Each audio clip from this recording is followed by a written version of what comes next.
బంగారు భవిష్యత్తు అందించేందుకు సుపరిపాలన అందిస్తున్నటువంటి గౌరవ ఎమ్మెల్యే గారు గౌరవనీయులు సుజనా చౌదరి గారిని ఈరోజు కార్యక్రమాన్ని ఉద్దేశించి మాట్లాడవలసిందిగా కోరుతూ మీ అందరి కరతాళ ధ్వనుల మధ్య వారికి సాదర స్వాగతం సుస్వాగతం తెలియజేస్తున్నాం.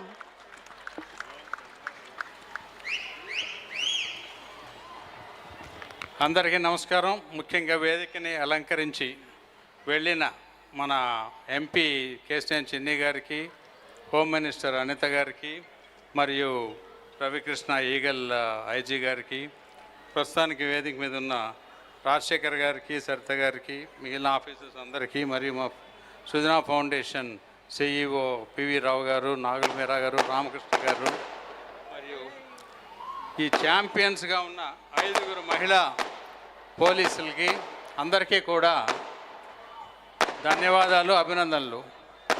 నిజానికి ఈరోజు మనం ఒకటి ఆలోచించాలి. ఏంటంటే డ్రగ్స్పై దండయాత్ర చేయవలసిన అవసరం నిజానికి చాలా దురదృష్టకరం. ఆ డ్రగ్స్ అనే వాటిని ఇంతవరకు తీసుకొని వచ్చాం. పాశ్చాత్య దేశాల్లో మొదలైన ఈ సంస్కృతి కాంక్రీట్ జంగిల్స్ ద్వారా పబ్ కల్చరు, డ్రగ్ కల్చరు మన దేశంలో ముఖ్యంగా అనేక నగరాల్లో మొదలై విజయవాడ లాంటి నగరంలో కూడా వచ్చింది. దానికి తోడు గాంధీ గారు కలలు కన్న దేశం ఉంది, ఇది కాదు.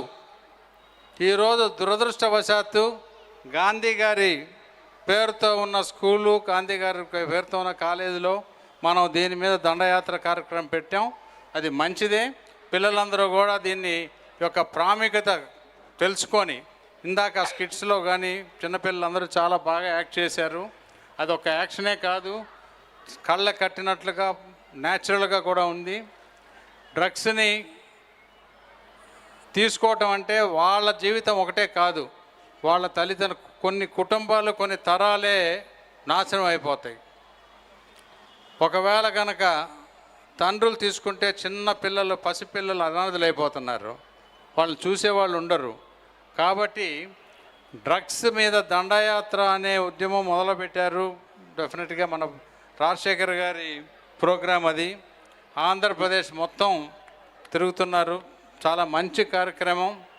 దీంట్లో పోలీసు వారు డ్రగ్స్తోనే కాకుండా మఫ్టీలో కూడా చాలామందిని పెడితే మరీ మంచిదని నా అభిప్రాయం. మనం సింగపూర్కి వెళితే పోలీసు డ్రెస్సులో ఉన్నవాళ్ళు అసలు కనపడరు, మొత్తం మఫ్టీయే. దాంట్లో వాలంటీర్స్ కూడా ఉంటారు. ప్రతి ఒక్కరూ, పోలీస్ వాళ్ళే కాదు, ప్రతి ఒక్కరూ మనలో సమాజంలో ఉన్న ప్రతి ఒక్కరూ, స్టూడెంట్స్ కానీ ప్రతి పౌరుడు కూడా ఒక వాలంటీర్గా తయారై వాలంటరీ వీడియో, ప్రతి ఒక్కరి చేతిలో ఈరోజు స్మార్ట్ ఫోన్ ఉంటుంది. ఆ స్మార్ట్ ఫోన్తో మీకు వచ్చిన అనుమానాన్ని దాన్ని తీసి పైకి అప్లోడ్ చేస్తే ఆర్టిఫిషియల్ ఇంటెలిజెన్స్ ద్వారా ఈరోజు రాజశేఖర్ గారు పెట్టిన కంట్రోల్ రూమ్లో అన్నీ కూడా ప్రతి చిన్న విషయం కూడా అనలైజ్ చేయొచ్చు.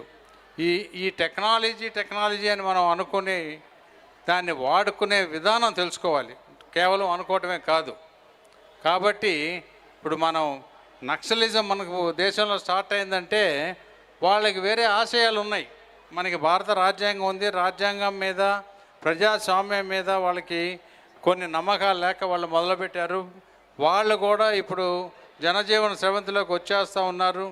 మన గౌరవ హోమ్ మినిస్టర్ అమిత్ షా గారు ఈ సంవత్సరం మే నాటికి, జూన్ నాటికి ఎట్టి పరిస్థితుల్లో జీరో నక్సలిజం అనే దశకి తీసుకెళ్లాలని ప్రయత్నం చేస్తూ ఉన్నారు. అది గత 30-40 సంవత్సరాల నుంచి మన దేశంలో ఎన్నో రిసోర్సెస్ అన్నిటినీ కూడా ఖర్చు పెట్టాల్సి వచ్చింది. అట్లాగే పోలీసు వ్యవస్థ కూడా ఈ డ్రగ్స్ గురించి సమయం వృధా చేయటం మానేయాలి అనంటే ప్రతి ఒక్కరిలోనూ కూడా చైతన్యం రావాలి. తల్లిదండ్రులు డెఫినెట్గా చాలా బాధ్యత వహించాలి. దాంతోపాటు స్కూల్లో టీచర్స్ అందరూ కూడా గమనించాలి పిల్లల యొక్క బిహేవియరు. ఇందాక వంగలపూటి వనిత గారు కూడా, ఆవిడ కూడా టీచింగ్ బ్యాక్గ్రౌండ్ నుంచి వచ్చారు, చక్కటి మెసేజ్ ఇచ్చారు. హోమ్ మినిస్టర్గా చాలా చక్కటి మెసేజ్ ఇచ్చారు. పిల్లలకే కాదు, ఇక్కడ మధ్య వయసుల వాళ్ళు కూడా ఈ డ్రగ్స్కి అలవాటు పడి అనేక విధాలుగా జీవితాలు నాశనం అయిపోతున్నాయి. ఆ జీవితాలతో పాటు పరిసర ప్రాంతాలు పాడైపోతున్నాయి. తల్లిదండ్రులు, తాత, అవ్వలు అందరూ కూడా, అంటే ఒక్క జనరేషన్ పోయింది అని అంటే ముందు వెనక జనరేషన్లో కూడా ఎంతో బాధపడవలసిన అవసరం ఉంటుంది. భారత్ మాతాకి జై అంటాం మనం. భారత మాతను కాపాడాలంటే యువతే కదా రేపటి పౌరులు. భారత మాతను కాపాడాలి అని అంటే మనకి సక్సెషన్ మేనేజ్మెంట్ కావాలి. భారత మాతను కాపాడాలి అని అంటే మనకి వారసులు కావాలి. మన ఆస్తులకే కాదు వారసులు, దేశాన్ని కూడా కాపాడుకోవడానికి వారసులు కావాలి. రాజకీయ నాయకత్వం రావాలి. యువకులు డెఫినెట్గా వీటన్నిటిలో శ్రద్ధ వహించి మనం పుట్టిన దేశాన్ని మనం జనగణమన పాడుకుంటాం, వందే మాత్రం పాడుతాం. కాబట్టి వాటిలో ఉన్న తాత్పర్యాన్ని అర్థం చేసుకొని ఆ మోరల్ ఆఫ్ ది స్టోరీ ఏంటంటే డెఫినెట్గా మనం పుట్టిన దేశాన్ని మనం గౌరవించుకుంటూ పేట్రియాటిజంను దృష్టిలో పెట్టుకొని భారతదేశాన్ని కాపాడాలి అని అంటే గౌరవంగా డ్రగ్స్ జోలికి వెళ్లకుండా ఉంటేనే ప్రొడక్టివిటీ పెరుగుద్ది. ఈ రోజుల్లో రూరల్ ఇండియాలో 40 సంవత్సరాలకే చాలామంది సిక్ అయిపోతూ ఉన్నారు. సిక్ కాకుండా ప్రివెంటివ్ సిక్నెస్ చేసుకొని ప్రొడక్టివిటీ పెంచుకొని మన దేశ గౌరవాన్ని గర్వంగా పెంచుకునే విధంగా నరేంద్ర మోడీ గారు డెఫినెట్గా గత 12 సంవత్సరాల నుంచి చాలా ముందు తీసుకెళ్లారు. దాన్ని అంతా దృష్టిలో పెట్టుకొని ఒక్క పొలిటీషియన్స్ బాధ్యతే కాదు, పోలీసు బాధ్యతే కాదు, ప్రభుత్వదే కాదు, ప్రతి ఒక్క పౌరుడికి ఇది బాధ్యత ఉందని మరొక్కసారి తెలియజేస్తూ సెలవు తీసుకుంటున్నాను. మీరందరి కార్యక్రమానికి వచ్చినందుకు మరొక్కసారి ధన్యవాదాలు. Thank you sir, thank you very much. ఈ కార్యక్రమాన్ని సుజనా ఫౌండేషన్ ద్వారా మన అందరికీ కూడా అందించినటువంటి గౌరవ ఎమ్మెల్యే గారు గౌరవనీయులు సుజనా చౌదరి గారికి ఈ సందర్భంగా మీ